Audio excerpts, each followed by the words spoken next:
Greetings and salutations, loyal viewers of this channel. My name is Sean, and today we're going to talk about Vice President and current Democratic nominee Kamala Harris doing an interview with Oprah Winfrey, a sort of a town hall with a bunch of different various celebrities. And the reason we want to talk about this is despite the fact that she continues to go into friendly environment after friendly environment, Kamala Harris is incapable of answering basic questions like a normal person, and her answers are somehow getting worse because she just regurgitates the same talking points over and over again, but she's now doing it slower than she did before. Now, we're going to get into this, but before we do, I want to thank everybody who supports this channel via actualjusticewarrior.com/join. Give me the money.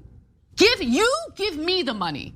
Okay. Now look, Oprah Winfrey, obviously a huge celebrity, and in the Democratic primary in 2008, when she had Barack Obama on, this might have been the thing to push a certain amount of voters to back him rather than Hillary Clinton. That being said, her influence is largely within the Democratic Party, and now that she's been moved off of network television to her own thing, which again, congratulations to her, she earned it, she built it, and all of that, I don't believe her influence is as strong with the general population. But more importantly, not even Oprah Winfrey can make Kamala Harris charismatic and make her answer questions, despite the fact that she has gone out of her way to try to bail her out of certain horrible answers, like we saw with the immigration question that VP Harris was asked. Hello. In our audience. Hello, Madam Vice President. You live in Michigan. Yes, ma'am. Don't love saying hello, Madam Vice President. I do. What's your question? It's an immigration question. My question for you is, when you become president, what would be your specific steps? Yeah, of course. What would be specific steps to strengthening the border? So this guy right here wants specific answers to the question of what Kamala Harris is going to do in order to secure the border. And considering she is the border czar, I will also add it would be nice if she actually gave us an answer to why she didn't do this, why she ignored the problem for 3.5 years, pretended it didn't exist, and why she's blaming everything on a border bill that was put up 3.5 years later, that of course involved more agents to process additional migrants rather than to keep people out. So it's a wonderful and important question. My background was as a prosecutor, and I was also the elected attorney general for 2 terms of a border state. So this is not a theoretical issue for me. This is something I've actually worked on. Okay. I have prosecuted transnational criminal organizations for the trafficking of guns, drugs, and human beings. I take very seriously the importance of having a secure border and ensuring the safety of the American people. So Kamala ends up leading off with the fact that she was a prosecutor in a border state, which of course is the state of California, and she's talking about being the district attorney for San Francisco, and of course the attorney general, and she's like, I prosecuted transnational gangs and whatnot, and all that, and again, this has nothing to do with the question at hand, and as a person in California politics, this is one of the states that would fight against other states that actually wanted to criminalize border crossings on a local level, on a statewide level, due to the fact that the federal government wouldn't enforce the law. So no, this is not evidence that you would actually be good at doing something at the border, but it's nice for you to ramble on this particular answer without actually addressing the task at hand. Sadly, where we are now can be traced most recently back to the fact that when the United States Congress, members of the Congress, including some of the most conservative Republicans, came up with a border security bill. And here's what that border security bill would have done. It would have put 1,500 more border agents at the border. And let me tell you, those border agents are working around the clock. It would have just been about giving them some support and relief, which is probably why the border agents actually endorsed the bill. It would have allowed us to stem the flow of fentanyl. And I'm looking at people from all over the country here, so I don't need to tell the folks who are watching this what fentanyl has done to families, to kids in our country, and the need to take seriously stemming the flow coming into our country and addressing that extraordinary and tragic issue in terms of its effect. The bill would have allowed us to have more resources to prosecute transnational criminal organizations. And it would have been part of the solution. And Donald Trump called up those folks and said, don't put that bill on the floor for a vote. He blocked the bill, and you know why? Because he'd prefer to run on a problem instead of fixing a problem. Trump bad.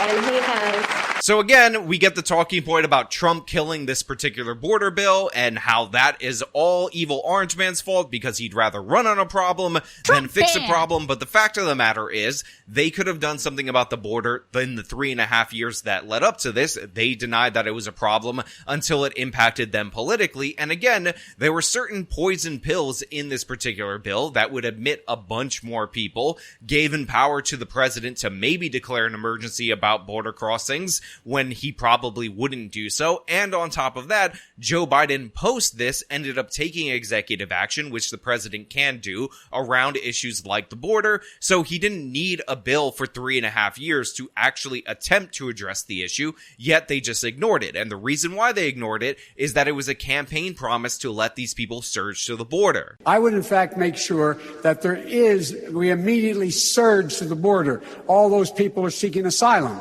They deserve to be heard. That's who we are. We're a nation that says if you want to flee and you're fleeing oppression, you should come. Never forget that clip because Joe Biden said that's who we are. We need to let these people come in. On top of that, Kamala Harris wanted to defund ICE. She wanted to make it not a criminal offense to enter the United States of America illegally and all these different various things. So she was worse than Joe Biden on the campaign. And we end up finding out that as borders are, she just let everyone and anyone into this country. So no, this doesn't answer the question of how you're going to secure the border. And what's painfully sad about the end of this exchange is that she doesn't even remember the question after she regurgitates her talking points, as shown to us by Oprah stepping in order to defend her. Put his personal political security before border security. Trump bad. Because understand, even in the intervening months, what that bill would have done to give support to folks who care about this issue. And this again gets to the point about what does leadership really look like? And is it about you or is it about the people? Right. Is it about running on problems or fixing problems? Trump bad. My work and my career has always been about saying, let's fix problems. Let's address the needs because we know it's within our capacity to do that. So to answer Justin's question, now that that bill has gone and hasn't passed, will you reintroduce that? Yeah, so after the Kamala bot 2000 ends up breaking and starts repeating the problem, running on a problem rather than fixing it, Oprah Winfrey bails her out by saying, oh, so you'll sign that bill thing, right? That's your policy. That's your answer to the question. Because Kamala forgot where she was, forgot that she was answering a question about what she would do because all she could actually say was evil orange man bad, or as Anna Kasparian would say, Trump bad. Simply hearing Trump bad over and over again doesn't work for them. So, Madam Vice President, we are, like many, many young Americans, just experiencing a very high cost of living. We ended up giving up our apartment, moving in with our parents who were so gracious to take us in for over a year so that we could save money and ultimately buy a home. Because that's what we thought the American dream was, to get married and buy a home and have a baby. And now here we are, and our mortgage is incredibly higher than what we thought it would be. And my sister and our brother-in-law are living with us right now so that they can hopefully one day do the same. And while it's beneficial for us because they help us pay off some of our mortgage, it's also beneficial for them because they can save on cheaper rent. But we really would love to know what your plan is to help lower the cost of living.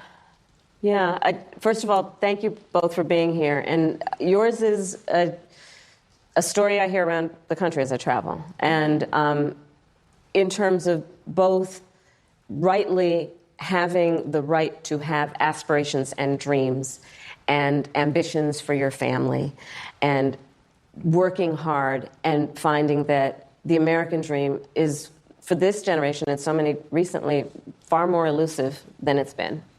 And we need to deal with that. And there are a number of ways. One is bringing down the cost of everyday necessities, including groceries. So that's why I'm taking on, for example, price gouging. Which is when, most companies and corporations are good, but for those bad ones, they take advantage of people, especially during a pandemic or extreme weather, and they end up jacking up prices, and there needs to be accountability and consequence for that. So again, we get another word salad for Kamala Harris, and this, of course, was in response to a question about costs, about groceries, and all of that. And honestly, this is just what you would expect from her, because if she had a plan to actually reduce grocery costs, then she would actually implement that plan or push for it to be implemented as vice president. Her whole entire campaign is a complete and utter facade. And by the way, this allegation that we're dealing with price gouging from the grocers is nonsense. Even the Federal Reserve has made the point that inflation is not caused by corporate price gouging, and using the corporate profits line as a mechanism in order to prove that is flawed repeatedly. I will link that Federal Reserve study in the description of this video. It completely debunks this idiotic talking point, but you know, when politicians get desperate, when inflation starts ramping up due to their policies, the number one go-to move throughout all of history is to blame people charging the prices, because most people don't realize the effects of inflation until they actually try to buy something, and it's easy to blame the merchants rather than blame the politicians. And obviously, if you're a politician, that arrangement is preferable. But I also want to talk about Kamala Harris's housing thing, which we touched on a million times on this channel, but I just want to hit that one more time. But it's also about dealing with what we need to do around home ownership, right? So as someone mentioned during this film, look, I grew up a child of a mother who worked very hard. She raised me and my sister, and she saved up, and by the time I was a teenager, she was able to buy a home. And we grew up actually for a long time in an apartment on top of a child care center that was owned by the woman we called our second mother, because she helped my mother raise us. And she was a small business owner, Miss Shelton. So I'll bring all this together to tell you the way I think about it is, one, when people work hard and have a dream of buying a home, we should give you the opportunity to be able to do that, which is why part of my plan is for first-time homeowners, buyers, to have a $25,000 down payment assistance to buy your first home. Because people just need to be able to get their foot in the door, and then you'll do the hard work. Now look, I've made it 100% clear for everybody out there in the audience that this is not something that is going to work. It's not something that is going to happen. And Kamala Harris saying that she wants to give $25,000 in down payment assistance is an absolute disaster for the housing market. That is going to juice demand, which will raise prices. Now, a lot of people say it will raise prices by at least $25,000, but the fact of the matter is it could likely raise prices by more than $25,000 because you're incentivizing people who would normally rent to get into the housing market. But one of the things that I often highlight is her ridiculous plan to build 3 million houses over her 4-year term through heavily subsidizing builders, which you shouldn't have to do considering prices are up, and when prices are up, more people are already incentivized to build. But somebody in the comments actually pointed something out to me that was absolutely amazing, and that is that 3 million home goal. One of the other reasons why you know it's absolute nonsense is because we already build more than 3 million homes over a 4-year time period. So look, last year was a bit of an outlier in that we built 1.4 million homes in the year 2023 in this country. However, the average, it appears, that we had been building in this nation is 1 million homes. It doesn't take a mathematical genius to understand that if you're already building 1 million homes per year, then you would get to 4 million at the end of a 4-year term. And this is what Kamala Harris is trying to run on. She's going to say, I'm doing 3 million, even though the country does 4 million. So if she does absolutely nothing in this department, she could say that this campaign promise is a success. But unfortunately, she's also going to toss in a bunch of subsidies, a bunch of taxpayer dollars to these developers to run up the cost of these particular homes on the taxpayer. So we're going to end up net worse if we get her 3 million homes. And there's nobody ever calling her out on this. Somebody in the comments of one of my videos told me to look into this, and I give them credit for this. Thank you so much. Because in reality, in actuality, this plan is also nonsense. So we're going to bid up the price of homes, according to Kamala Harris's own numbers, with a $25,000 down payment assistance credit. And on top of that, we're going to shave off 1 million homes in order to meet her goal of building 3 million new homes over the course of a 4-year term. Because again, we're already building in and around 1 million homes per year in this nation on average, even though last year it was 1.4 million. Now look, I've said this before and I'll say it again. This should be surprising to no one. Kamala Harris is not only a California Democrat, but she's a San Francisco Democrat. And in California, they have all these different rules and regulations that prevent them from being able to build homes. Now, you guys know I enjoy showing you this chart of Los Angeles, which shows the price of homes going up dramatically, while at the same time on this other chart, we end up seeing the number of home building permits drop dramatically because, of course, regulations and all sorts of other policies in the state of California, Kamala Harris's home state, end up disincentivizing and breaking the market in this way. And I like to compare and contrast that to Nashville's housing market, which is an in-demand growing city, and how home building permits almost track perfectly with demand, with increases in price. This is a normal market. This is what we need, what we got over in Nashville, and this is a highly abnormal market. And Kamala Harris's policies are the exact same policies that created California's housing disaster, just on a federal scale if she gets elected. Now you might be saying, Sean, you know what? You're just taking two outlier cities, Nashville versus Los Angeles, and that's not really fair. And sure, that would be true if this wasn't indicative of overall trends. In fact, the South, in the month of February of 2024, according to the census data that I'm using, issued permits for 64,913 units. This significantly outpaced the number of units authorized in the West, 25,601, the Northeast, 14,317, and the Midwest, which was 14,294. And not only does the South beat all of them individually, it beats all of them combined. And no, you didn't mishear me. The less regulated, more affordable South builds more housing units per month than every other part of the country combined. All of them put together are less than the South. Now, a lot of people have also talked about the fact that Kamala Harris is maintaining this fiction that she is a gun owner and she's not going to take anybody's guns, while at the same time proposing a gun ban. Some people have been pushing a really false choice to suggest you're either in favor of the Second Amendment or you want to take everyone's guns away. I'm in favor of the Second Amendment, and I'm in favor of assault weapons bans, universal background checks, red flag laws. And these are just common sense. These are just common sense. I thought it was so powerful at the convention when you said you have guns. No, at the debate. I'm a gun owner. Tim Walz is a gun. I did not know that. If somebody breaks in my house, they're getting shot. Yes. I hear that. Probably should not have said that. But my staff will deal with that later. Yeah.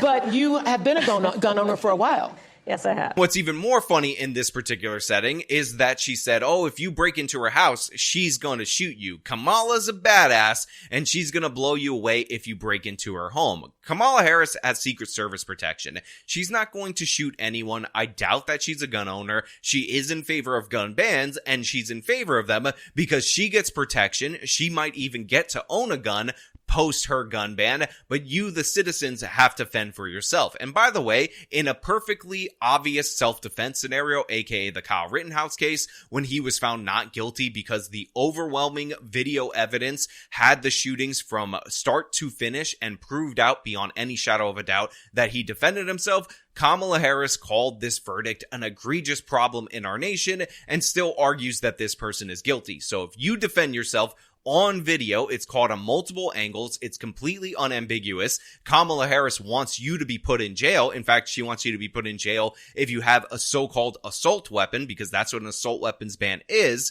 Then that's the rules for you. But for her, she gets to have her guns and her Secret Service protection, and she gets to lie to your face and say, I'm not in favor of a gun ban, as she proposes a gun ban. And remember, when she ran on her own campaign back in the day, she was far more aggressive in that she was pushing for mandatory gun buyback. Do you believe in the mandatory buyback of quote-unquote assault weapons? And whether or not you do, how does that idea not go against fundamentally the Second Amendment? Yeah, great question. I do believe that we need to do buybacks, and I'll tell you why. First of all, let's be clear about what assault weapons are. They have been designed to kill a lot of human beings quickly. They are weapons of war with no place on the streets of a civil society. I've seen assault weapons kill babies and police officers. So, one, I'll tell you, when elected president, if the United States Congress continues to fail to have the courage to do something about this, I'm prepared to take executive action and put in place a ban on the importation of assault weapons into our country.